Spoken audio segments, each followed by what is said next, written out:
Hi everybody, it's Jeremy Kalmanofsky, and I'm one of the humans of Ansche Chesed, and to err is human, and so I'd like to tell you about the biggest mistake I've made. Well, a big mistake that I've made, and it has to do with my name.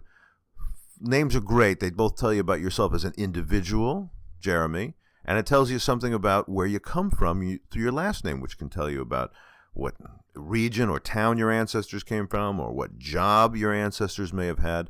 They can tell you, something about your ethnicity. So I have a last name like all of you, and it's Kalmanofsky. But I wasn't born with this. I chose it. What kind of madness prompted me to choose such a complicated name as Kalmanofsky? And let me tell you, I regret it. And if I had to do over again, I wouldn't do it. So when Amy and I got married, we were pretty young, and for feminist reasons, she didn't want to take my name, and I didn't want to take her name. But we both agreed that we wanted to have a single last name for our family. Hyphenating was not going to work because she grew up as Capel, Kapel, and I grew up as Kaplan, Kaplan, and you can't hyphenate Kaplan. That's ridiculous. Aside from the fact that that hyphenating, in my humble opinion, it works for some of you, but in my humble opinion, it's an imperfect situation, because what happens to the next generation? What, are you going to have 4 last names? So we decided we wanted to both change our names to something that we would take in common. But what was it going to be? So our first answer, which was the right answer, but we were too young and immature and unsophisticated and inexperienced to pull it off correctly, was to pick something Hebrew. Pick something out of Lashon HaKodesh, but we were too young and too stupid, and everything we picked sounded fake and grandiose, and it just wasn't working. It either sounded like we were trying to be fake Zionist pioneers of the early 20th century, or we were, grandiose with grandeur, trying to pick some name out of Torah tradition. It wasn't going to work. I wanted to go with HaKohen, but Amy said no, she wasn't going to be Amy Cohen. So we went to Plan B, and Plan B has not exactly worked out for us. We went to Kalmanofsky, which was a name in my family before it was Kaplan. The family that came from a town in Belarus to Memphis, Tennessee, they were Kalmanofsky. And when their children, I think 5 or 6 of them were European born, and others, my grandfather was born on January 1st, 1908 in Memphis. And when they went to school, it was just too unwieldy. And so a teacher prompted the kids to change their name from Kalmanofsky to Kaplan, and they were Americanizing. And so their European parents, they were powerless to resist, and Kalmanofsky became Kaplan. And it was kind of appealing to me, partly on that this name Kalmanofsky was appealing to me. First of all, neither Amy nor I was Kalmanofsky. We both had to change, and that felt right.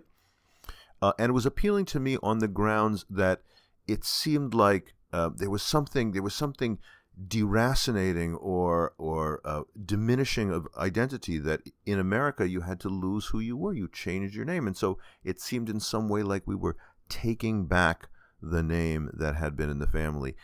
Actually, now that seems to me kind of idiotic, because it's not like they made them have the name Smith. They had the name Kaplan, which is a perfectly Jewish name. And another reason it didn't exactly work is that the plain fact of the matter is that Kalmanofsky came through, my father's father's father, and if we were trying to subvert the patriarchal traditions of giving names, actually we just fell into the same patriarchal pattern that we didn't want. So that didn't really work. And then there's a practical consideration. When we did this, all of our grandparents, who were all totally observant, identified Jews, said, "Oh, don't pick that name. It's so Jewish. It's so long." And you know what?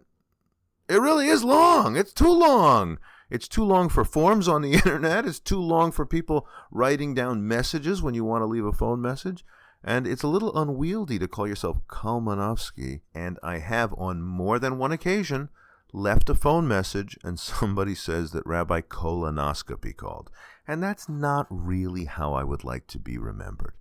So having, most of my life at this point, more than half of my life, I've been Kalmanofsky, but I have to say I don't feel an emotional connection to this name. I don't feel proud of it.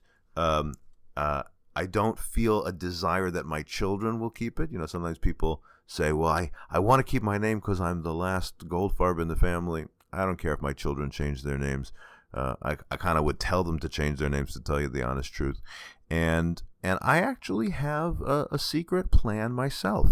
Now, it's not going to be as long as I'm here in the shul, because as long as I'm here in the shul, you all know me as Kalmanofsky, and I can't change that. I wouldn't change that. But should there ever come a time when I'm not here in this synagogue, if I've moved somewhere else, retired, or even should I work in a different community, I will return to that option of picking a good Hebraic name that doesn't sound fake or grandiose, but is a little bit closer to what I would want to be. So should I ever find myself somewhere else, other than our beloved home here in Ansche Chesed, should I ever find myself somebody else, it won't be as Rabbi Kalmanofsky.